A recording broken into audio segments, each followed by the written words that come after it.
আসসালামু আলাইকুম। ইনস্ট্যান্ট জয়ের পক্ষ থেকে সবাইকে স্বাগত জানাচ্ছি। তোমার সাথে আছি আমি সিফাত সিদ্দিক। সো আমি 77 বাফা, দ্যাট মিনস 77তম বাফা লং কোর্সে বাংলাদেশ বিমান বাহিনীতে অফিসার পদে আমি যোগদান করি জিডিবি ব্রাঞ্চে। সো আজকে আমরা জানবো যে এয়ারম্যান 54 এন্ট্রি নিয়ে কিছু question, that means FAQ. FAQ মানে হচ্ছে ফ্রিকোয়েন্টলি আস্কড কোশ্চেন। তোমরা আমাদেরকে অনেকে নক করছো, বিভিন্ন ধরনের কোশ্চেন আস্ক করতেছো, সার্কুলার কবে দিবে, সো আরো অনেক ধরনের কোশ্চেন। এই কোশ্চেন গুলো সব সাধারণ যে কোশ্চেন তোমরা আমাদের করো, এই কোশ্চেন গুলো সমাধানই পাবে আজকে আমাদের এই একটা সেশন থেকে।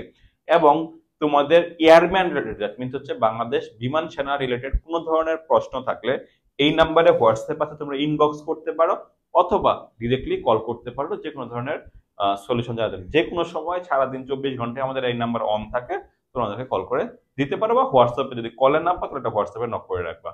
সো আজকে আমাদের সেশনটিতে আমাকে হেল্প করবে তোমাদের আরেকজন ইনস্ট্রাক্টর মাহি। তো আমরা আজকে ওর থেকে কোশ্চেনগুলো নিবো এবং তোদের অ্যান্সারগুলো আমরা দিয়ে দিব। হ্যালো এভরিওয়ান, আসসালামু আলাইকুম। স্যার, কথার মাঝখানে আপনি আমার প্রথম প্রশ্নটা করে তুলেছেন, সেটি হচ্ছে স্যার সার্কুলার কবে দিবে স্যার? আচ্ছা, তো সার্কুলার কবে দিবে, this is a very important question.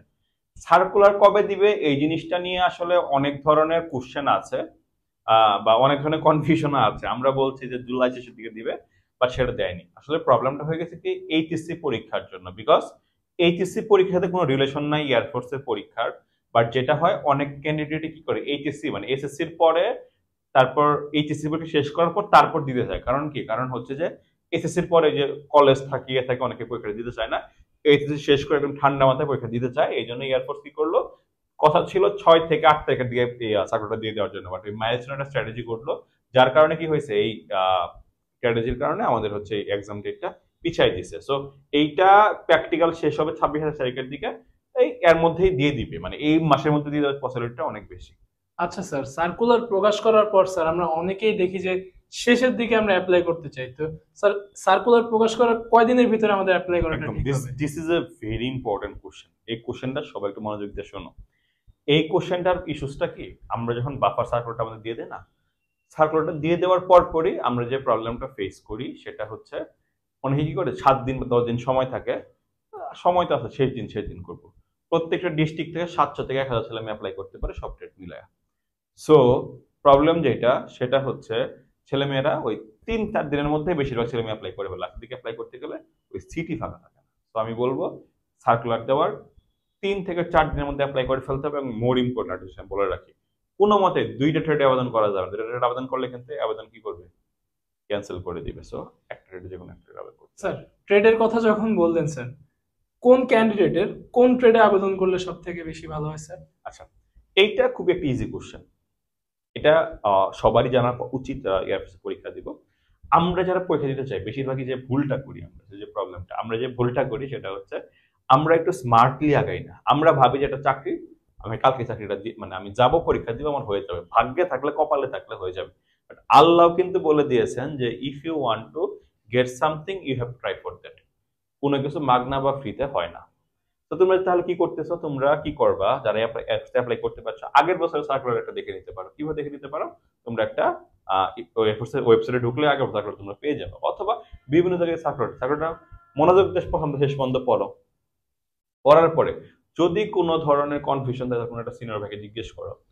এবং সেকেন্ড কথা হচ্ছে ট্রেডটা কি, ট্রেডে এইখানে 4টা বা 5টা বা 6টা ট্রেড আবেদন থাকতে পারে। একটা হচ্ছে তোমার সবচেয়ে বেশি অ্যাপ্লাই মানে ন্যায় হচ্ছে টেকনিক্যাল ট্রেড, এখানে এয়ারফোর্স টেকনিক্যাল রিলেটেড। তো যারা সায়েন্স ব্যাকগ্রাউন্ডে, দ্যাট মিনস যারা বিজ্ঞান বিভাগ থেকে এসএসসি পাস করেছো তারাই টেকনিক্যাল ট্রেডে আবেদন করতে পারবা। আর যারা বিজ্ঞান বিভাগ না বা বিজ্ঞান বিভাগ, তারাও কি করতে পারবা, নন টেকনিক্যাল ট্রেড আবেদন করতে পারবা। দ্যাট মিনস টেকনিক্যাল শুধুমাত্র বিজ্ঞান বিভাগের ছাত্ররাই পারবে, নন টেকনিক্যাল ট্রেডে সব ট্রেড সব ব্যাকগ্রাউন্ডের ছেলে মেয়েরাই পারবে।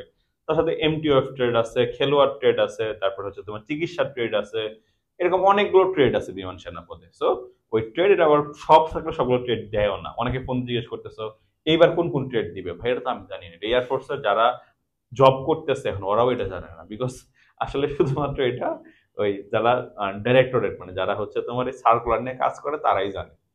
তো এটা কেউ জানে না। সো এই ট্রেডের শুধু সার্কুলার দিলে বোঝা যাবে, এবং ট্রেডের রিকোয়ারমেন্ট গুলো সার্কুলারে বলা থাকে, ওই সার্কুলারটা ভালো করে দেখলে তোমার এই কনফিউশন গুলো ক্লিয়ার হয়ে যাবে। আচ্ছা স্যার, ট্রেডের কথা তো গেল, আমি আবেদনও করে ফেললাম, আমার পরীক্ষার পদ্ধতিটা কিরকম হবে স্যার? আচ্ছা, এই জিনিসটা খুবই ইন্টারেস্টিং। এয়ারফোর্সে পরীক্ষাটা জাস্ট পরীক্ষা, সার্কুলার আবেদন শেষ 7 বা 10 দিন পর থেকে তোমার কি আসা শুরু করবে, তোমার হচ্ছে তোমার মেসেজে, মানে তোমার যে ফোন নাম্বারটা তুমি অ্যাপ্লাই করেছো ওখানে কি হবে, একটা SMS আসবে যে তোমার এক্সাম ডেট এত তারিখে এই জায়গাতে তোমাকে এতটার সময় উপস্থিত থাকতে হবে। যাওয়ার পরে তোমাকে ফার্স্ট অফ অল পরীক্ষাটা হবে আইকিউতে কত মার্ক, 100 মার্ক টোটাল। আইকিউ 100-র পরে তোমাকে ইংলিশে পরীক্ষা হবে 50 মার্ক। তারপরে পদার্থ বিজ্ঞান এবং গণিত টেকনিক্যাল ট্রেডের জন্য এখানে তোমার 50 মার্ক। যদি নন টেকনিক্যাল ট্রেড হও তাহলে 50 মার্ক কিসে, সাধারণ। 50 মার্কের সাধারণ জ্ঞানে। যদি চিকিৎসা ট্রেড হয় সেক্ষেত্রে বায়োলজি ইনক্লুডেড। MTF বা এইসবের কারণে সাইফার স্টেশন এসব পদে কি হবে, এখানে তোমার প্র্যাকটিক্যাল সহ কিছু জিনিস অ্যাড থাকবে। সো এই হচ্ছে পরীক্ষার ধাপ। রিটার্নটা পার করে ফেললা, তারপর হবে একটা মেডিকেল, মেডিকেলের পর হবে তোমার একটা viva test. So that's all about the selection procedure. আচ্ছা স্যার, স্যার আমার সবকিছু সিলেকশন হয়ে গেল স্যার, আমার ট্রেনিংটা কত মাসের হবে স্যার? আচ্ছা, ট্রেনিংটা বাংলাদেশ এয়ারফোর্স টোটাল 1 বছর ট্রেনিংটা হয়। 1 বছরে তুমি টেকনিক্যাল নন টেকনিক্যাল দুইটা ট্রেডই 1 বছর ট্রেনিংটা শেষ হয়ে যায়। স্যার ট্রেনিং শেষ, আমার চাকরি জীবন শুরু। এই যে চাকরি জীবনের যে ক্যারিয়ারটা স্যার, এটা কিরকম স্যার? আচ্ছা, এই এই কোশ্চেনটা interesting. Bangladesh army navy air force তিনটাই হচ্ছে সেম জিনিস, মানে সেমই, নাম তিনটা ডিফারেন্ট, বাট সবার ভাতা, বেতন, কাঠামো সবকিছু সেম। বাট এয়ারফোর্সের সুবিধাটা একটু ভালো, যেটা হচ্ছে কি এয়ারফোর্সের ছোট ফোর্স, এই জন্য কি হয় এত বেশি আর্মির মতো এত মানে ইয়া নাই। তো এখানে প্রমোশন একটু ফাস্ট হয় এবং আহ, সুবিধাটা একটু কম্পারেটিভলি একটু বেশি, এটা আমি আই মাস্ট সে। স্যার এই তো গেল আমার সকল প্রশ্ন। আচ্ছা, so that's all from today. এটাই হচ্ছে আমাদের এফিকিউ, তোমাদের বেশিরভাগ কোশ্চেন। সো বাফাতে এয়ারফোর্স এয়ারম্যান 54 এন্ট্রি। আমরা যদি দেখি বিগত বছরে যারা পরীক্ষা দিয়ে তার মধ্যে থেকে যারা কোনো একটা ভালো প্রস্তুতি নিয়েছে যেমন তারাই চান্স পায়। তো if you want to get chance in your air force course, you can inbox, একটা কোর্স করে নিতে পারো। কোর্স অলরেডি শুরু হয়ে গিয়েছে। রিটায়ার্ড অফিসার, আমি আমার সাথে আরো কয়েকজন রিটায়ার্ড অফিসার মিলে কোর্সটা আমরা করাচ্ছি। This is our WhatsApp number, hour phone number, call us any time anywhere, will be solving all of your doubts এবং তোমাদের যে কোনো ধরনের সাপোর্ট দেওয়ার জন্য আমরা আছি সবসময় ইনস্ট্যান্ট জব হাব লিমিটেডের পক্ষ থেকে। ধন্যবাদ, দেখা হবে অন্য কোনো ভিডিওতে।